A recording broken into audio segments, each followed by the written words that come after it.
Welcome to another episode of Preparing for the Unexpected.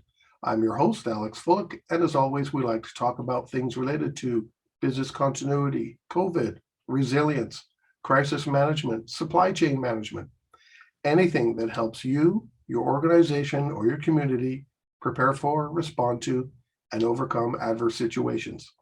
If you'd like to be a guest on the show, please feel free. You can reach out and find me on LinkedIn. I'm the only Alex Fullick there. I do respond to everything I get. Alternatively, you can also find me at alexfullick.com. And let me know what you want to talk about, and we'll see about getting you on the show. Longtime listeners, you'll know that I talked about the BCI Virtual World Conference in 2021, and that I hoped to have some of the speakers come on the show and talk about their topics or other topics. Today, I'm lucky enough to have one of those speakers from that conference, and it's a guest who's been here before. So I'd like to welcome back to the show to talk about the topic, Focus on the Supply Chain, what you should know about supply chain continuity management. I'd like to welcome back Matthias Rosenberg. Matthias, welcome back. Hello, Alex. Thank you. Thank you for the introduction. I'm glad to be here again, and I'm excited about what we are talking today. The last time we talked was roughly a year ago, believe it or not. I looked it up and went, wow, every year, hey, so maybe next year we'll be talking again. Just in case anybody didn't listen to that last episode that we were talking about, could you take a minute or two and tell us a little bit about yourself, what you do, and how you got into what you do? Yeah, sure. My name, as I said, is Matthias Rosenberg. I'm the founder of a company which is called Control It AG, which is a consultancy and software producing company for business continuity and IT service continuity solutions. Before I started my company, which is 22 years ago in this year, I studied here in Hamburg business administration. After that, I started my career with a company called Info AG, which was the first private data center company here in Germany. So which offer then their services to insurance or banking companies. That's where I come from. And you mentioned it, but I just wanted to confirm you're joining us from Hamburg, Germany today. Yes, from the gray and rainy Hamburg. Well, where I am, it's dark. The sun won't be up for another 2.5 hours yet. So okay. Obviously it's really early here. But we haven't had any snow this year, so. Yeah, we've got lots. Well, welcome back. I'm glad to have you back on the show again. And as I mentioned, we're going to be talking about supply chain management. So let's start off with some of the basics. What is supply chain management? What does it consist of? A good question. A supply chain consists of a lot of different elements. These are companies upstream and downstream, which have a dependency to our own company. So on one side, we have these companies which deliver us services or supplies we need for our production. On the other hand, we have maybe clients, because maybe we are not the company which is selling our products to the direct client, maybe to another company. So if we are in the middle, we are also part of a supply chain. So maybe this is also to take into account if you're talking about supply chain. So different areas and the different companies interacting and depending on each other every day, so that this supply is running smoothly. So this is a supply chain. Why is it that see, I'm already asking questions completely off script already. So a lot of times when we talk about supply chains, we think of who supplies us. But why do we need to consider that we supply others too, that's also a part of the supply chain? Yeah, imagine, for example, that your biggest customer is, let's say, an automotive company, and you are, beside others, one of the suppliers of them. And they simply stop producing because one of the other suppliers is not able to deliver, for example, little microchips. In this case, it is really good to know that you maybe got 80% of your income only from one customer. So you should also think, if you are in the supply chain, to not make you dependent on only one or two customers, in case of, due to other circumstances, you are not able to deliver them anymore because they have stopped their production because of another problem. So for that reason, for business continuity reason, it is good to take this risk also into account if you're thinking about a supply chain. Yeah, the reason I asked that is because we're seeing on the news a lot of stories about supply chain management issues, but it always seems to be something upstream. Yeah, That they're all the reporters, stories are the delivery of something to a certain point, but never really from the perspective of sending something downstream. Yeah, that in fact is a strange thing, but this happens to companies. I know a lot of companies which exactly had that problem because one of their bigger customers decided, for example, to shrink, to stop production. Imagine what happens here in Germany right now. Suddenly, out of nowhere, because of a company from United States, they decided, okay, the new strategy is to produce electro automobiles. So in the near future, they nearly shrink down the production of classical automotives to zero. That means thousands of suppliers in the future will not be able to deliver any of the parts anymore because it's not required anymore in Germany. So, and in the past, due to strike and so on, they simply stopped because they have it in the contract. If we stop the production, you are not allowed to deliver. They have signed it because they have to sign it. And then they are not delivering and don't get any money. So this is really an issue if you are a supplier and you're only looking upstream but never downstream. That could be as worse as the other way around. So nice that you produce, but if there's no one who is buying your products, you have the same big problem. Right. Yeah. Now, you in your presentation at BCI World, you said there were different perspectives on supply chain, a corporate view versus supply chain management view. Can you explain what the difference is between those two? So from a corporate view, you, in most of cases, you're looking on your own organization, your own responsibility, area of responsibility, your production, your different departments. You try to implement management systems to make it more stable, producing in a high quality. And in a supply chain view, and maybe sometimes, as you mentioned, sometimes you looking upstream and see your suppliers. Maybe from a supply chain view, you have both sides. So you have your company in the middle. You look upstream. What are your suppliers? Different tiers of suppliers, and downstream. What are your customers?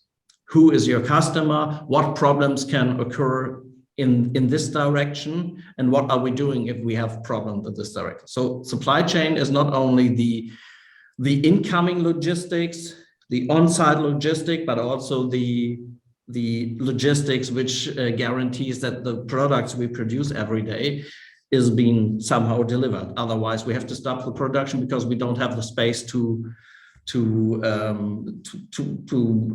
stock these produced products anywhere. So that's a logical view from my perspective to this supply chain view, this complete view.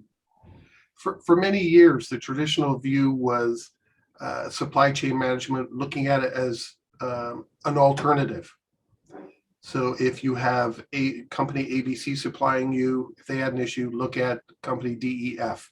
And if you had a seller or a downstream partner that couldn't sell your stuff anymore, look for someone else. But is that still a part of supply chain management, just looking for alternatives? Or is that too simple? I would say it's a bit too simple, because what you describe is one possible solution of a supply chain continuity management. So ensure that you have alternate sources for delivering whatever, some supplies.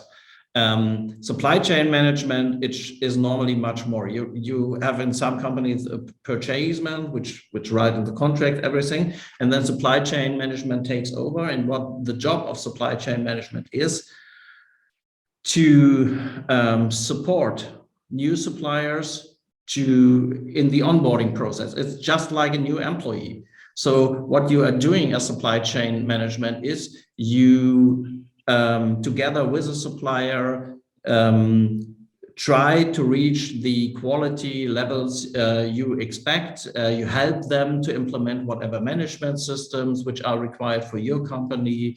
You help them maybe with their own business continuity management system, and you help them to grow that they fit to your requirement. This is what supply chain management does, besides supply risk management, which is then looking on the risk in the supply chain and so on. So there are different activities. It's not only simply saying, okay, I have ABC and I'm looking for DEF or something like this. Right. It's more complex.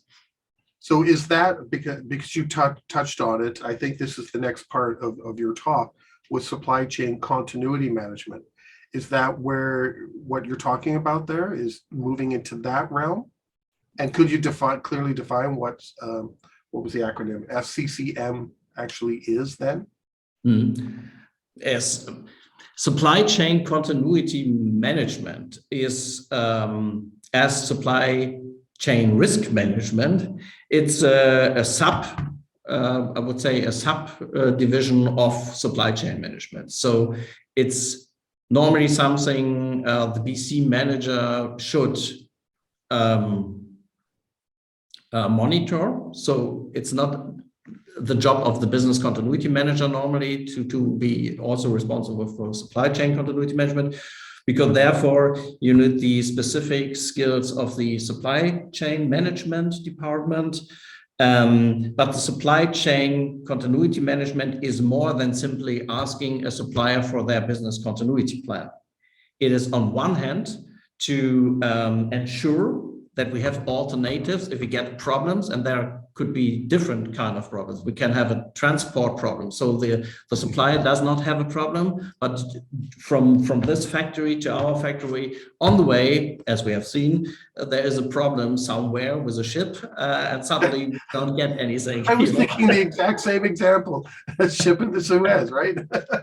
Yeah, exactly.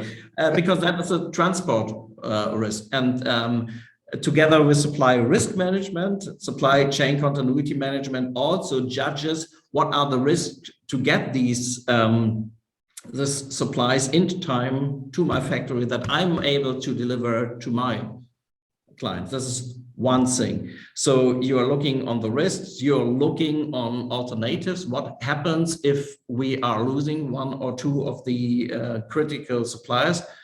You are also talk to your top management in terms of what are we doing if we are losing what is called a sole supplier. So there's only one source in the whole wide world which is producing a part. What are we doing if we are losing this source? What is then the alternative? And to talk to the management, BC manager, thinking about what we are doing if this happens to us.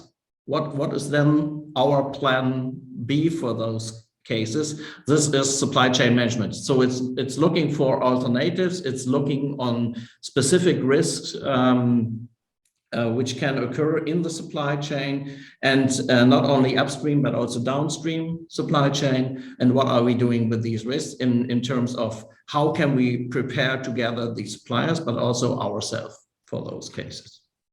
We're going to talk about the life cycle of what you just described in our next segment. But I was just thinking of a question. How does vendor management come into all of this? Or is it just a subset or part of supply chain management? Is there a difference, or is it just terminology?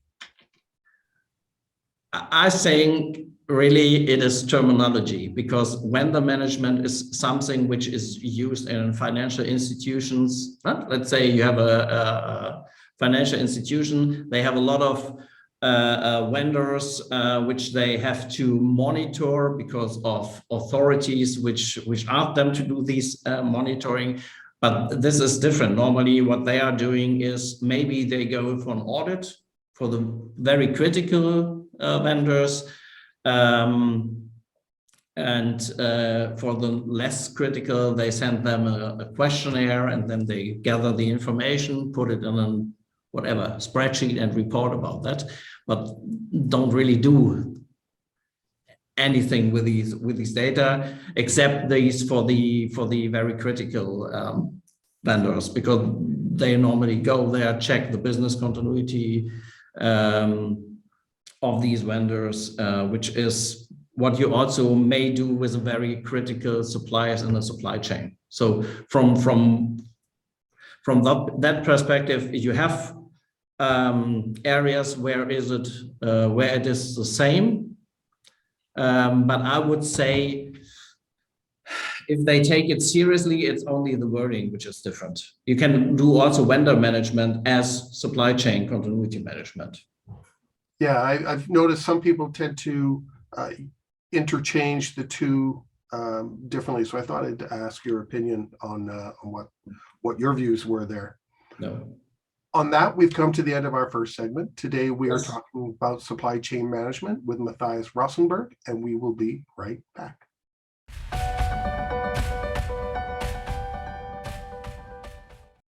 Welcome back. Today, we are talking with Matthias Rosenberg about supply chain management. Matthias, lots of great information there in the first segment. In your presentation, you also talk about the life cycle of supply chain continuity management. Can you talk to us about that? I know you kind of touched on what it is, but you also have different phases that we need to consider in this life cycle. Can you talk about those? Yeah, sure. In general, it's pretty easy because it follows the normal business continuity management life cycle. So we have all the parts of business continuity management. We have analysis, design, implementation, validation, embedding, policy, program management. So in total, it is almost the same. The difference when we start with the life cycle is that in the case of supply chain continuity management, we focus on suppliers and service providers. So this is, for example, the first difference. We are focused on the suppliers and the supply chain in both direct and upstream and downstream. In the analysis phases for those suppliers which are really critical, that means whatever they deliver as supplies which are used in 80% of our own products. So those suppliers are very critical. We are normally run internally the BIA, the business impact analysis. What we do additionally is we make what is called a supply chain mapping. So we are exactly doing that, what I described. We try to find out what products or supplies we receive are integrated in which products, what is the annual turnover with those products, and the net value, what is the word for that? The net value of those self-produced products.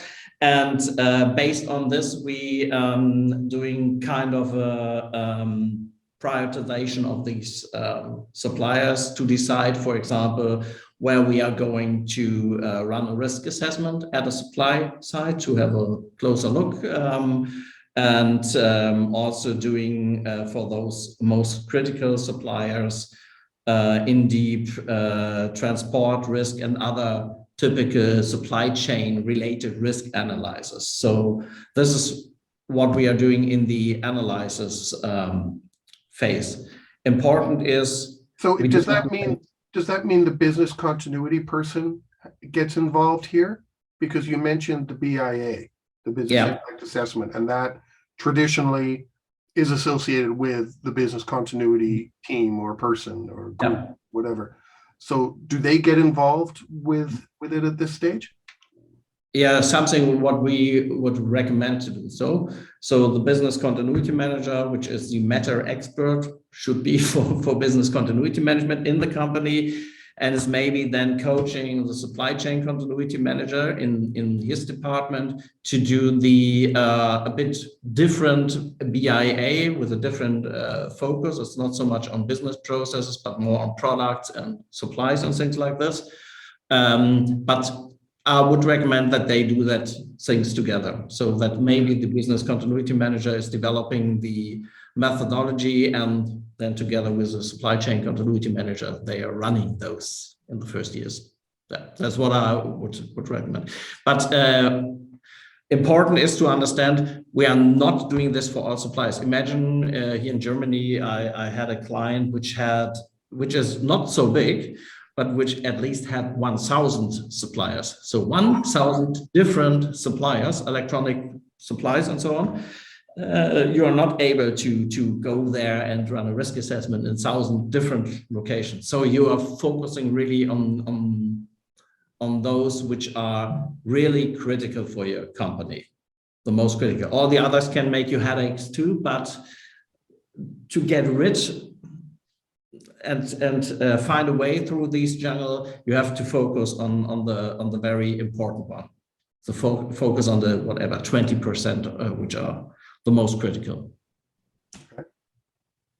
And after analysis, then what stage do we go into? Normally once you have done these analyses, you have an overview of the suppliers and the supplies which are critical for your company. So it's not so important which supplier, the name of the supplier is it. It is more important to understand what is the criticality of services and supplies we receive, to find then alternatives around the world. So this is what is the outcome of the analysis phases. And in the next phase, in the design phase, we are looking for solutions for those supplies. That means what happens if we don't get supplies from this company? Is there anyone in the world out there, what you mentioned in our first conversation, the DEF suppliers, is there anyone which produces these kind of supplies in the required quality?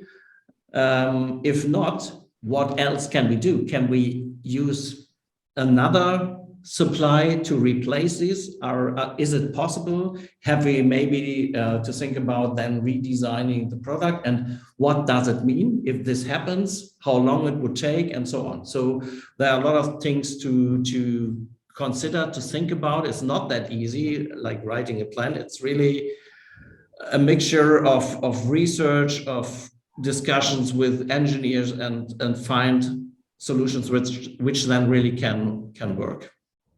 If you do identify an alternate supplier, do you make arrangements with that supplier in advance after you've done some of this assessment that you just talked about? Do you do something, you reach out, your main supplier, company ABC, everything is fine, but do you reach out to company DEF to say, hey, if ABC goes down, we want a partnership with you so that we can instantly pivot and have your product delivered? Do you do that in advance? How do you manage that? When we have done these analyses, we are in the design phase exactly do these things. So we think about having alternative suppliers under contract, so that we have maybe not one company, but 2 or 3 companies which are delivering these supplies, which makes it maybe a bit more complicated from supply chain management perspective, because we have to ensure that all those different suppliers deliver the same high quality we require. This is one thing. On the other hand, it makes it easier to discuss about pricing. You know, if you have 3 under contract, it's easy to discuss then a new price. And maybe sometimes it's also necessary to discuss with your customers about maybe an increase in price in the future, because if they would like us to deliver in time, even if we have a problem in the supply chain, that means we need to invest money in make this supply chain more stable, more resilient, and more resilience means normally it's more cost intensive, and that means that the prices normally increase over time. And if the customers require those service level, I would call them, to get these products in time, then he has to pay more money. And yeah, this could be, as you mentioned, could be a good alternative to have more under contract directly. But it can also be a solution to say, okay, I have 1 under contract and I know names of 3 or 4 other companies and have talked to them. Maybe when I do the last tender for those supplies, then I have these still in my shelf, and in case I can try to get these supplies. But it's a risky option, you know. They have to have capacity and things like this. I think so. After design, you move into implementation. I think you kind of touched on a little bit of that, but what happens in implementation? Yeah, in the implementation, you on one hand implement whatever your strategy is. Increase the number of service providers. You have to then sign contracts or identify alternative service providers, and you have to have a database with each service provider. You can decide to maybe increase your warehousing for specific parts that you are not so dependent on the ship coming in time. Maybe you have a stock for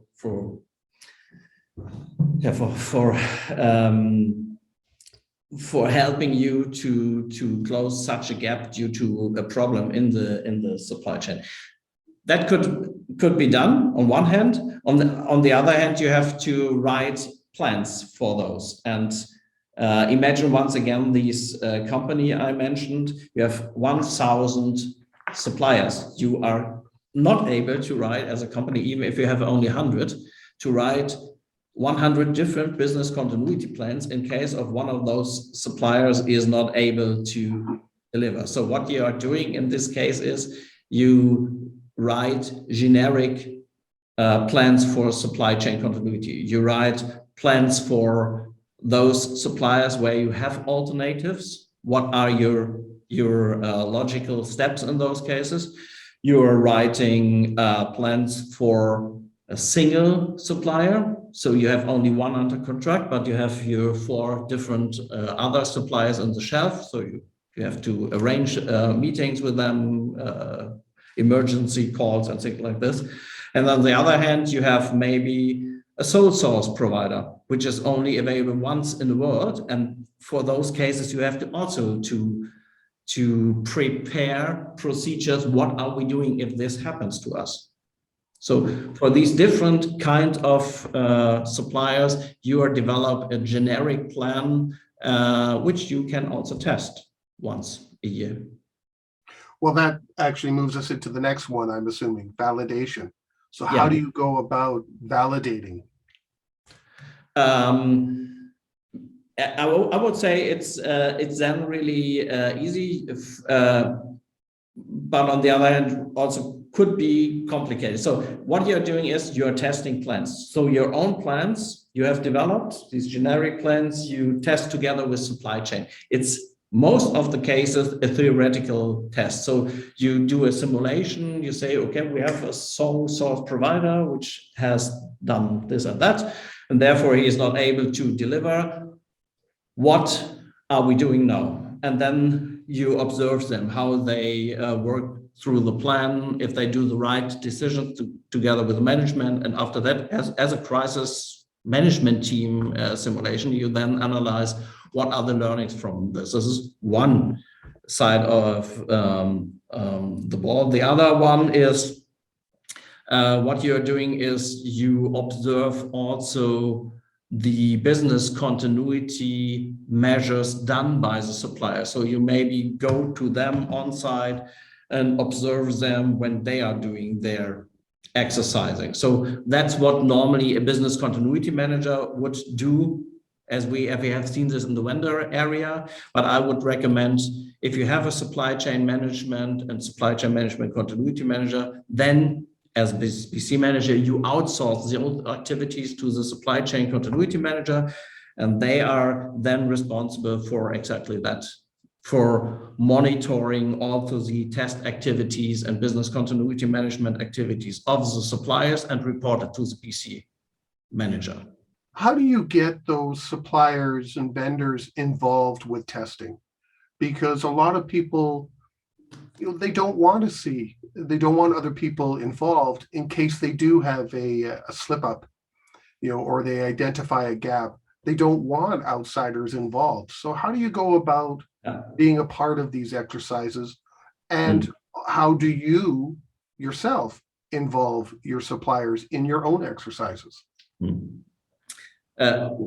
What a building block is that you have a contractual agreement about that, so that you are allowed to observe those tests. Otherwise, it's really difficult. But in general, when you formulate your requirement for business continuity management at the supplier side, you should also allow yourself in the contract that you are observing those tests. And if a supplier is unsure because there could be a gap be identified during a test, then I would say, okay, let's start in the beginning, because then you don't understand what business continuity management. Testing in business continuity management, we are looking for exactly those gaps. That's a great test. A test which doesn't work is perfect, because test should help us identifying gaps. Always get these green tick marked results, these what I call a melon reporting, outside it's green, inside it's red. Don't have anyone. So we need to, and the good supply chain management can do that. They have confidence, they trust each other, and then they are not in fear that we do anything to them. And this must be crystal clear, that it's not to terminate the contract, it's to work better together, to find out what we can do, to learn from each other. So maybe the problem they have, maybe we have the same problem. So I would do that from this perspective. It's not easy. It's about talking and contracts, and but a must. Otherwise, it's only paper. Right. And I do like the melon analogy there. I've heard it before. Everything looks green and wonderful on the outside, but when you start digging, it's all red.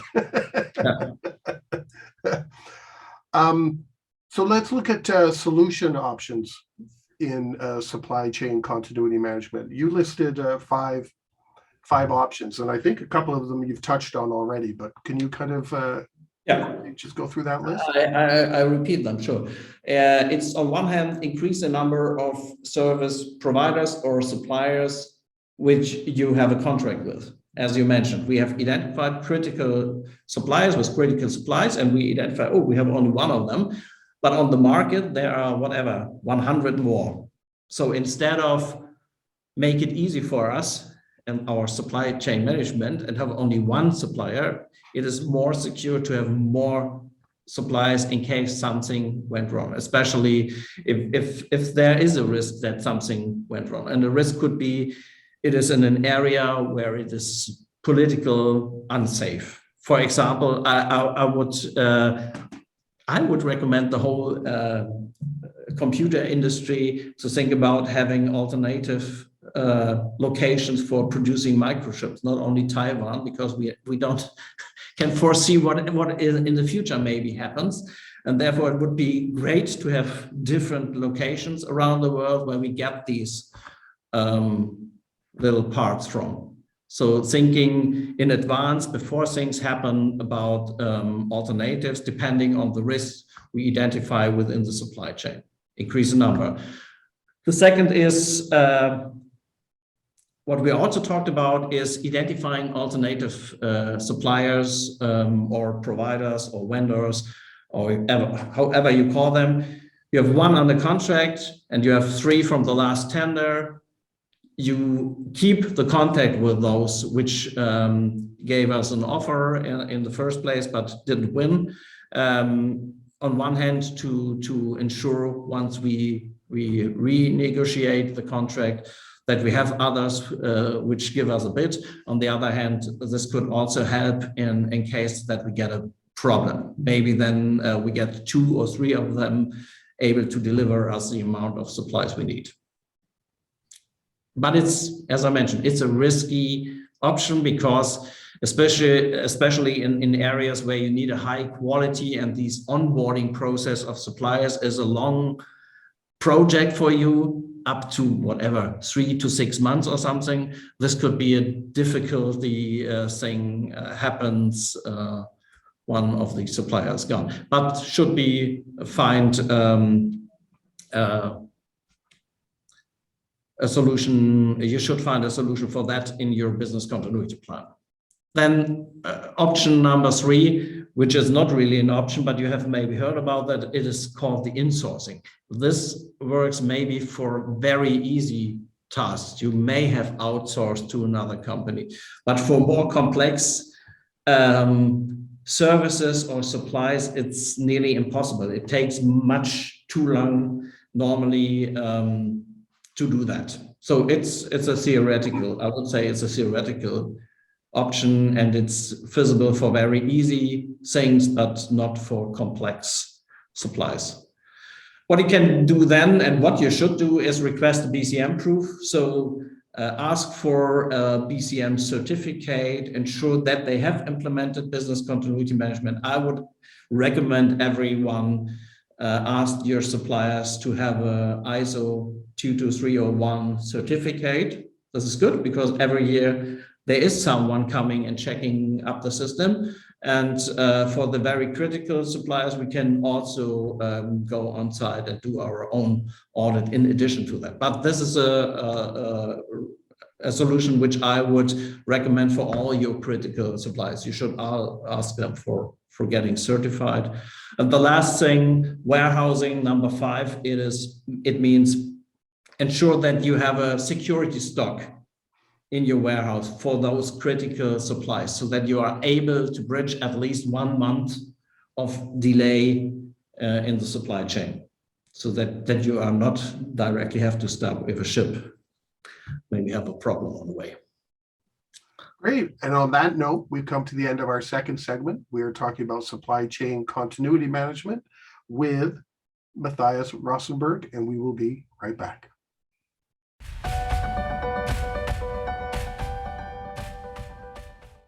Welcome back. We are talking with Matthias Rosenberg about supply chain management. Matthias, lots of great information there in the first and second segments. I'm just wondering, are there any challenges with developing a supply chain continuity management system? And what are those challenges? And do you have any tips for our listeners? No, there are no challenges. I don't believe you. I think there are a lot of challenges, but it's a bit depending on what kind of business you are running, what kind of products you are producing. When I'm talking about supplies, I often focus on companies which produce products. I mean, in opposite, for example, with an insurance company, they have services they deliver, but it's not really a product. So When I'm talking about supply chain and challenges in the supply chain, I'm talking about those companies which produce things depending on delivery of supplies and so on. So often when we start with supply chain continuity management, the challenge is to get an overview, especially if you remember the example I gave you, a mid-sized company with more than 1,000 different suppliers. Could be a challenge to keep the overview. What supplies are integrated in what products of our company, and what are the impacts if we missing whatever one of these little parts which is required for all of our products. So the first challenge is to get an overview of the different supplies. These supply mapping is one of the essential first steps you should do to get an overview if you don't have it.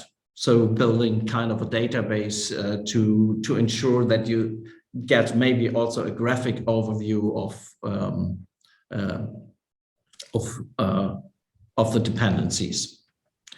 The second challenge often is for companies market changes. So suddenly, for what reason ever, we have maybe a disruptive market event happening. You all may remember when those came up. No, these little iPhones, which definitely changed the market from one day to another. Other producers, Nokia, which was a market leader, world market leader for those mobile phones, didn't take this serious and disappeared from the market. So this can have an influence on the supply chain, on the delivery or the ability to deliver supplies, so that we are not able to produce our products anymore. Or the other side, the customer side is no more interested in our products because of those changes. You can have also events within the supply chain where you don't have any influence on as a company. For example, as you may remember, the things we have seen 2 years ago, where we have political interactions, I would call them, where we have two countries which somehow battle, and then we get suddenly tariffs which increase the pricing for importing goods from another country in a way that it is unattractive for us to produce our products anymore, because we have contracts with the clients, but we cannot produce it in the price range we have calculated because of these sudden changes in the market. This could be have also an influence on the supply chain. For supply chain management, the biggest issue is to find in the Department of Supply Chain Management personal resources, so that you have enough staff available to do this new job, to do these analyses, to discuss with the most critical suppliers the necessity of implementing business continuity management. And that, I think, is one of the biggest thing. And other things are events we have seen right now. For example, the pandemic, something which everyone was somehow aware of, but no one really thought that this could be really happen, and then it happened. And with all the outcomes. So we have closed down of havens because of people which felt sick. We have a close down of countries because of the pandemic. We have a close down of businesses because someone from the authority say you are not allowed to run your business anymore, which may could also be a customer of your company, and then you're not able to deliver, and so on and so on. So there are a lot of challenges, but as in business continuity management, we never know the reason for an interruption. So what I tend to say is be sure that your supply chain is resilient. Make them be sure to be prepared for exactly such events which are not foreseeable right now. And here in Europe, we have different challenges right now. We have seen the conflict in the Ukraine. We don't know what happened there. Here in Germany, we are depending on more than 50% of the gas development by Russia. So whatever there happen can have an influence on our country and in our industry, which is difficult. Difficult if you make yourself dependent on one source of delivery. And this is the same for a company. If you are dependent too much on one company, then you have to think about what you can do before it happens. Otherwise, you will suffer. You will suffer as a company and not be able to produce your products. And all your business continuity activities within your company will not help you if you don't take this supply chain risk seriously. Right. Well, we only have 1 minute left, believe it or not. Do you have any final thoughts or final comment you'd like to convey to our listeners? Yeah, I would say start with implementing controls and start monitoring your supply chain with a good supply chain continuity management. That means constant control, constant risk assessment for the most critical suppliers, keep the transport risk in mind, and that for the direct suppliers in the beginning, for tier one, what is called tier one, so the suppliers where you have a contract with. If you're then able to also make the supply chain transparent for you, that you can see suppliers from tier 2, tier 3, and the dependencies of those suppliers. There are some services available, and I think over the years we will have a lot of companies able to deliver those information. They build their own databases, so they make the interrelations of companies and where they are located. And also using such services could help you to reduce the surprising moments in the supply chain you may face in the past. And on that note, we've come to the end of our show. Matthias, thank you very much for talking about supply chain management.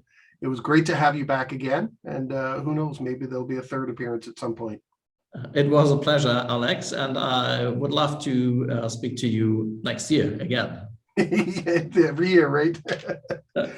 Thanks again, Matthias. I really appreciate your expertise and your time. Have a great day.